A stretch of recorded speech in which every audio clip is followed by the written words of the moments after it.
This is a bonus mini episode featuring Mimi Parker's answers to your questions. You can hear her entire story, along with 136 other episodes, if you subscribe to the Trap Set for free on iTunes, Stitcher, NPR One, or your favorite podcast app.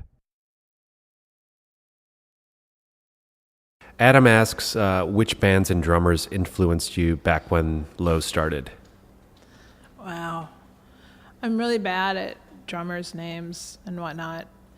And so I can't really pinpoint a drummer that I would say. But I kind of was talking about how kind of early country music that my parents would listen to. I think that was probably that was really influential, even though at the time I didn't think so. But I look back and I think that probably had more of an influence on me than most things. I can definitely hear similarities between Richie, who played with Waylon Jennings, and your drumming, for sure. Yeah, maybe. Mark asks how you decided to play standing up.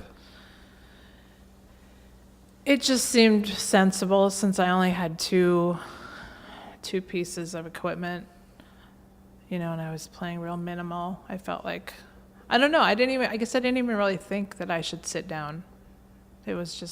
It just made sense. But now you're sitting down. Well, I am. I was getting kind of like tendonitis in my elbow from overextending. So I'm kind of sitting. And plus I had cancer a few years ago. I had thyroid cancer and I was like, I'm going to sit for a bit. Maybe we got to talk about that. You think so? I don't know. That's kind of a major event in your life. Okay, so one other person...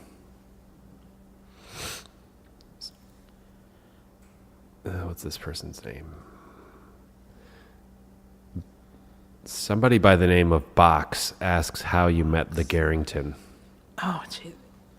We met the Garrington. He was just a local musician in town.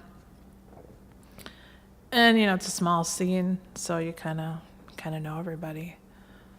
I think he was playing with a friend of ours.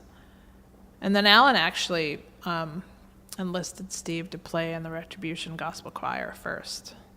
So that's kind of how he kind of morphed into playing with Low. So, how did you find out you had thyroid cancer? I had a pretty good lump on my neck that I went to check out because, you're not supposed to have lumps in your neck. And it turned out to be thyroid cancer. And what was the prognosis?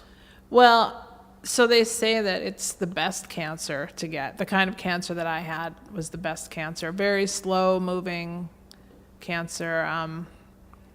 So the prognosis was pretty good from the get-go. I mean, it was scary. But... And did you have to have surgery to remove the lump? Well, they went in there thinking that maybe they would just have to remove the lump, but... They tested the other side because your thyroid's kind of two parts, and both sides had it. So then they just took all of my thyroid out. How did that whole experience affect your outlook on life? I don't know. I guess when I was going through it, I was, there were scary moments. The unknown of what's in there, are they going to get it all? I mean, just the typical questions that that you kind of run around in your brain with. I never got too. I guess I felt like there was going to be a positive outcome, so I never really got into the depths of despair about it. I always felt like it was probably going to be okay. Is that because you felt like someone else was steering the ship, or just because you're a positive person? I think just because I'm a positive person. Honestly, when you think someone else is steering the ship, you don't know where you're going. You hope for the best. Right. But no, I think it's just my general attitude.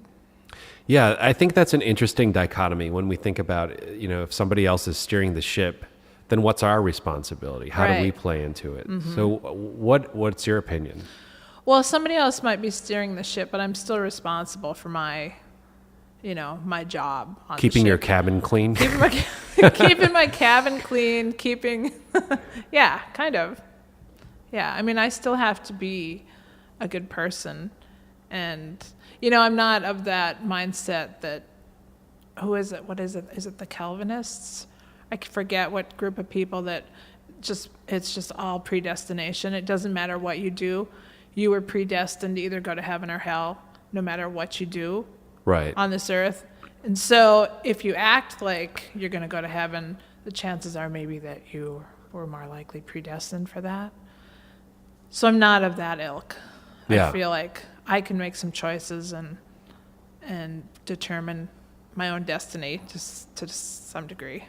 Yeah, I mean, that's something I kind of think about a lot because, you know, a lot of who we are as people is determined by factors beyond our control, like whether it's genetics or the environment in which we were raised. Definitely. So it's kind of like, where does that end and where does personal responsibility and personal agency begin?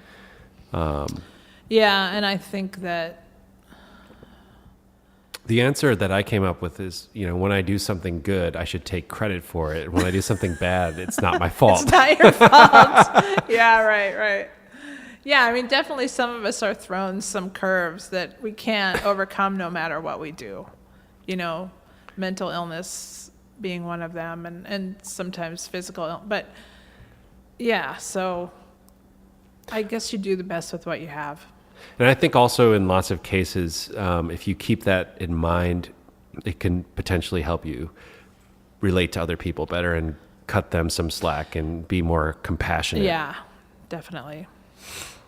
I think it can be more work sometimes to be judgmental than it can be to be compassionate. Yeah, and I think it's ultimately much more destructive to your own well-being, being judgmental. And not that we're all judgmental. We're all judges, but yeah, it can be. I think it could be pretty negative. Okay, I think we got it. Got it all. You have any jokes you want to tell us to close? I wish I did. All right. Yeah. We'll be looking for that. Okay. Once you're a furniture-making jokester. Yeah. Comic. Building furniture while telling Who's jokes. your favorite comics? I don't know. I like lots of comics. I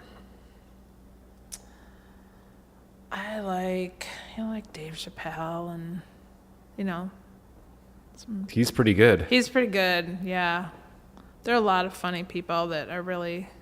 I really just admire that they're so witty, you know, that they can pick up on something and turn it and make it into a funny joke. Someone was saying that every comedian wants to be a musician and every musician wants to be a comedian.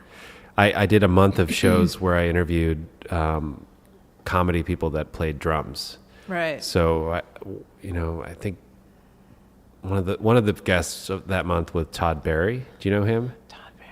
I don't... He's a really funny comic out of New York. Okay. And he used to play drums in a band called The Chant back in the 80s. Okay. But yeah, he was just like, yeah, I don't know. I mean, every comic wants to be a musician. Everyone knows that. That's so funny. And then look at Fred Armisen. Yeah. Started playing drums, and now look at him. He's been on this show, too, a couple times. Yeah, that makes sense. Anyway. I thought every drummer wanted to be a lead singer. That probably too. Isn't that true? Yeah, but not every lead singer wants to be a drummer. No, I don't think any of them do.